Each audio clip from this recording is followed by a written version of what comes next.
tuning into Culture Fix. Today I am joined by the fantastic Luna, who will represent Poland at Eurovision in Malmö, with her atmospheric pop banger, The Tower. Luna joins me today to talk about her career so far and getting ready for Eurovision. So welcome and congratulations. Thank you so much. It's so nice to talk to you.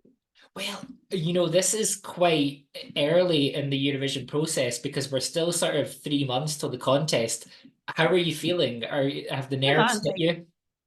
It's almost like a little bit more than 2 months. Oh, So wow. the time is ticking really fast, actually. And I cannot wait till May the 7th, and then I hope the 11th for the final.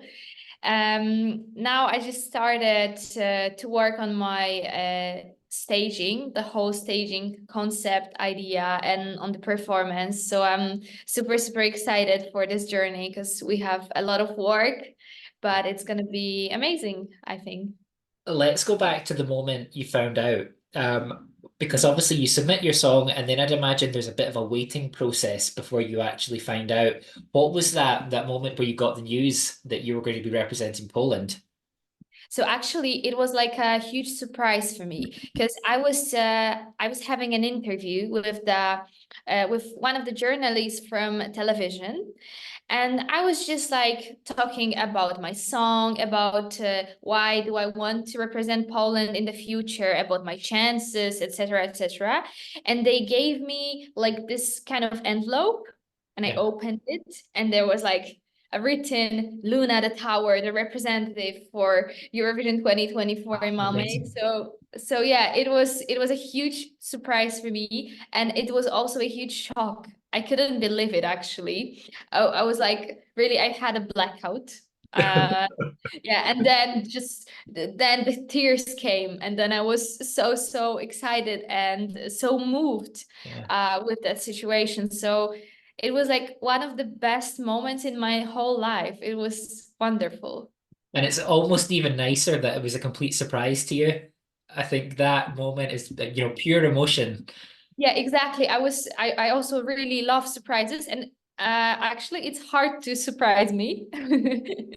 But this was unexpected, really. So it was wonderful because, as you said, the emotions were like really were just real. Mhm. Yeah. Obviously, it's a really interesting and energetic song. I've read before that you wrote the song with Eurovision in mind. What are the ingredients to make the perfect Eurovision song?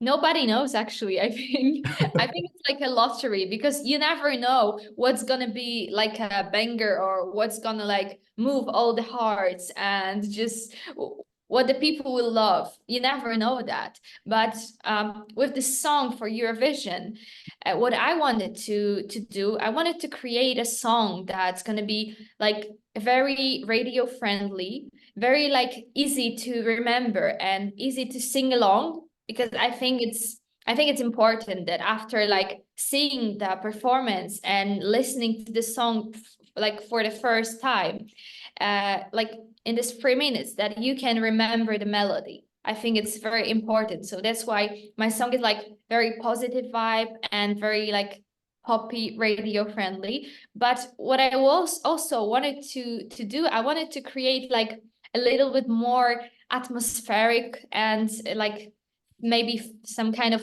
fairy atmosphere, fairy vibe, to add some magic, some a little bit of like maybe mystery also to my song. And I wanted also to write about something that is very important for me and that is very important also to other people, which is the inner power, I think. Excitingly, I see that you're coming to London for the London Yeah, I'm Eurovision coming to Festival. London, and my producers, they told me that Scotland is actually it's actually even more rainier, that you have even more rain than in Great Britain. That's why I really want to go one day because I love rain. Oh, really? Well, this is the place to come. Yeah. Yeah. Edinburgh's, it's old-fashioned architecture. It's Yeah. grey, it's rainy, but probably quite similar to Poland. From what I've seen of, Warsaw and Krakow, it seems quite Mhm. similar. Maybe, Um, yeah, I need to visit.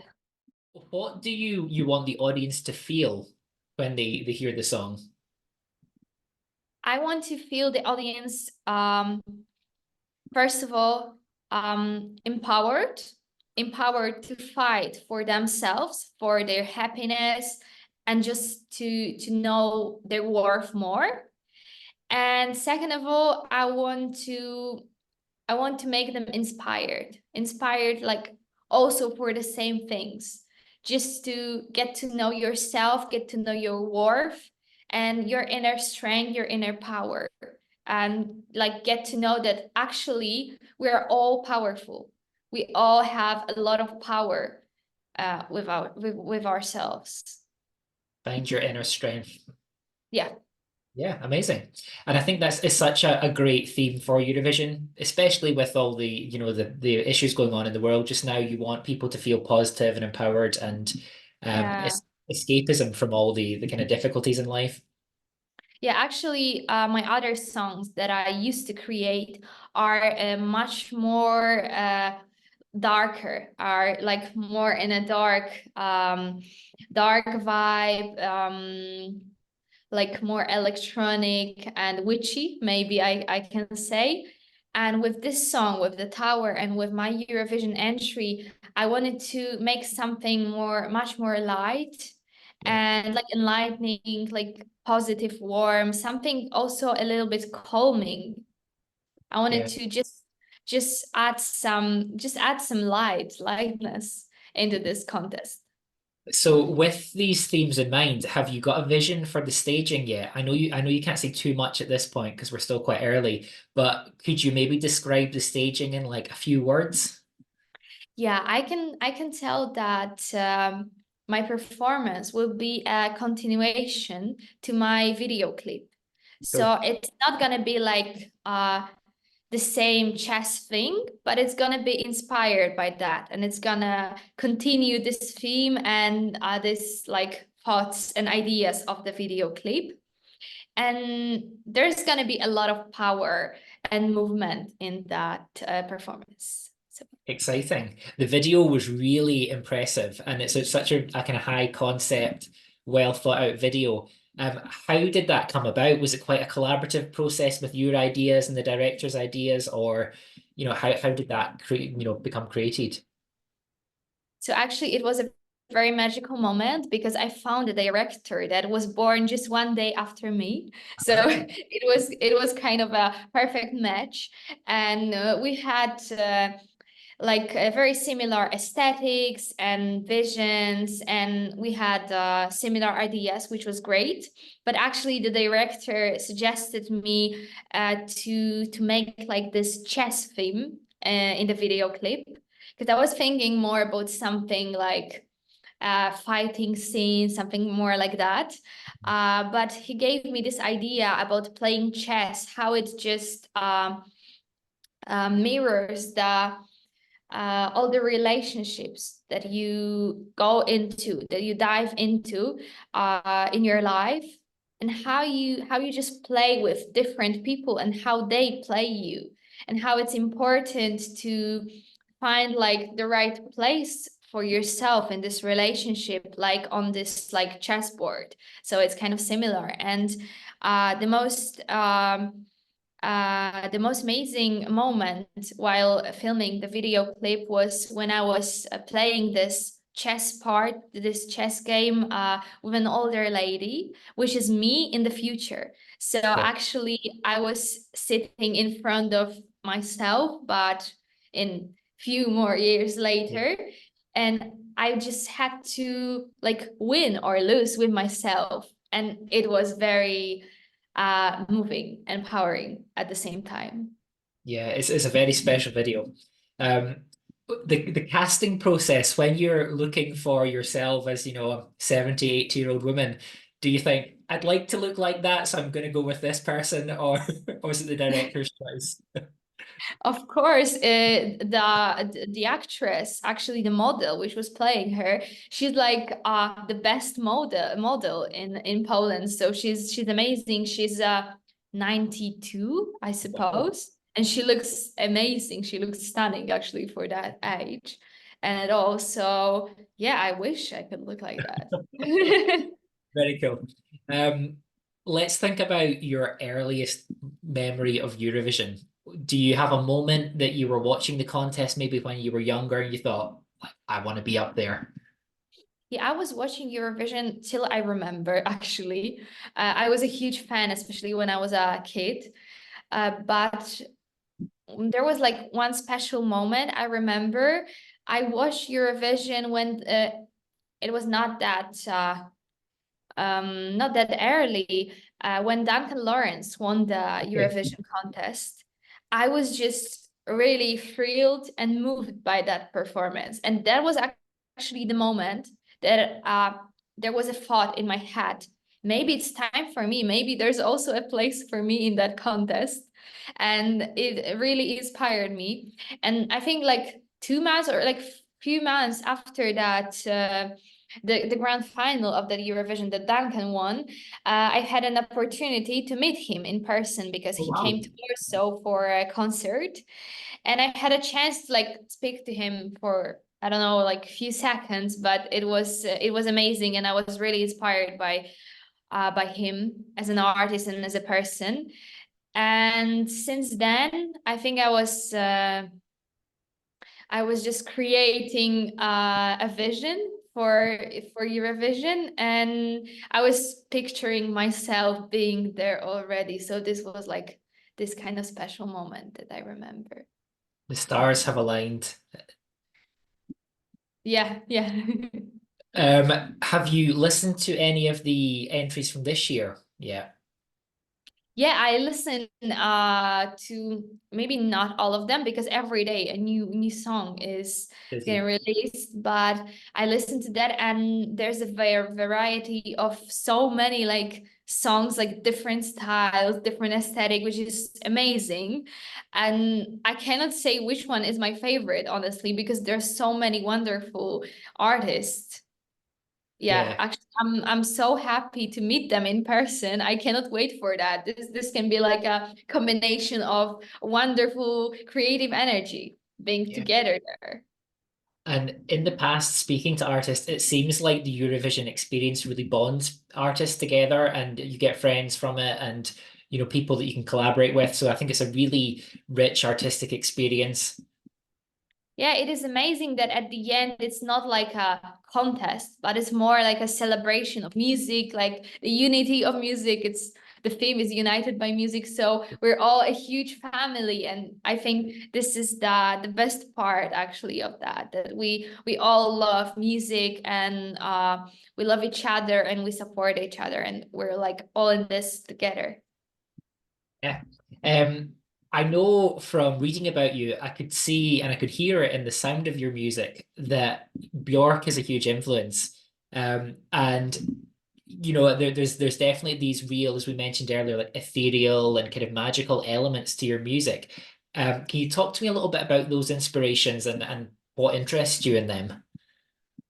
Yeah, I Björk has been my biggest inspiration since I remember, because I just loved like her poetic language, like also maybe this more metaphysical language, and the way she just creates not only music but just creates herself as an artist is just so different than the other artists do.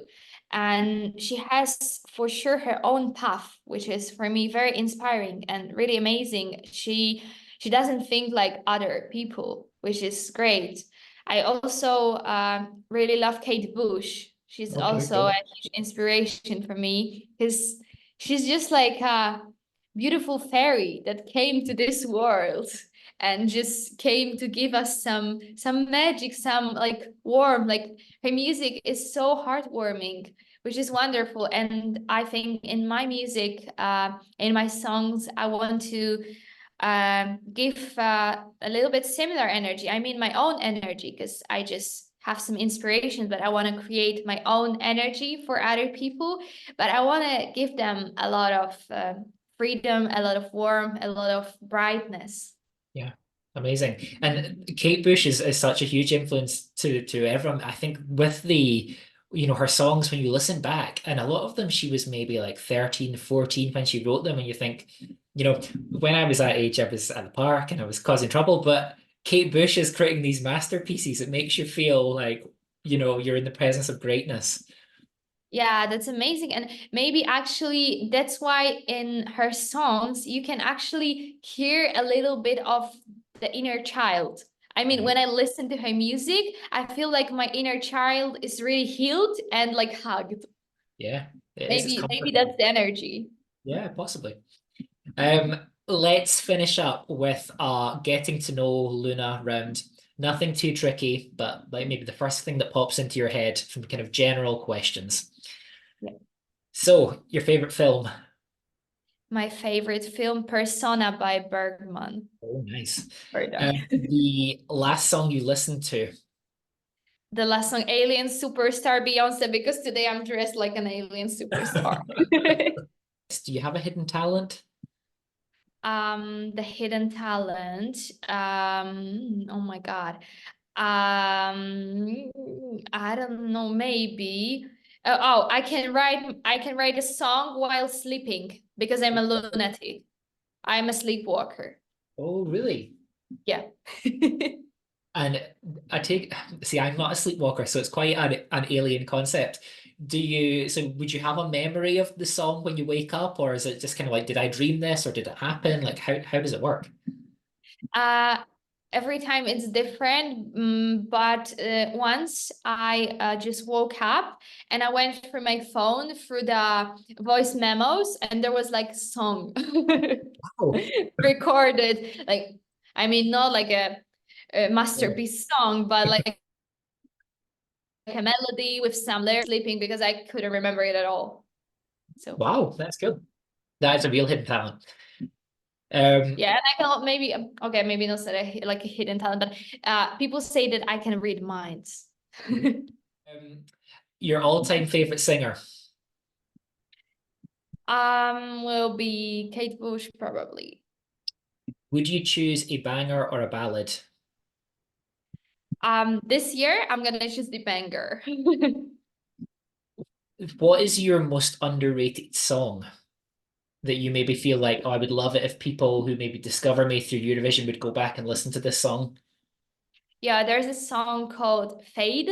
It's a ballad actually, and it's really moving and touching, I suppose. I would love people to discover this song because it's very special for me.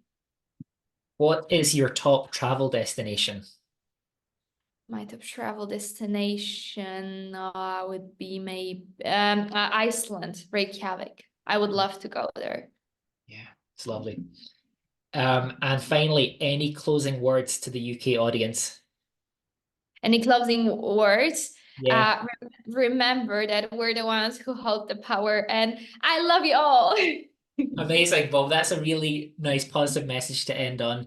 It's been so fun talking to you, and I have my fingers crossed. The tower is going to smash it. It's going to do really well. And I'm excited to watch everything unfold in your Eurovision journey. Thank you so much. It was wonderful. Feel the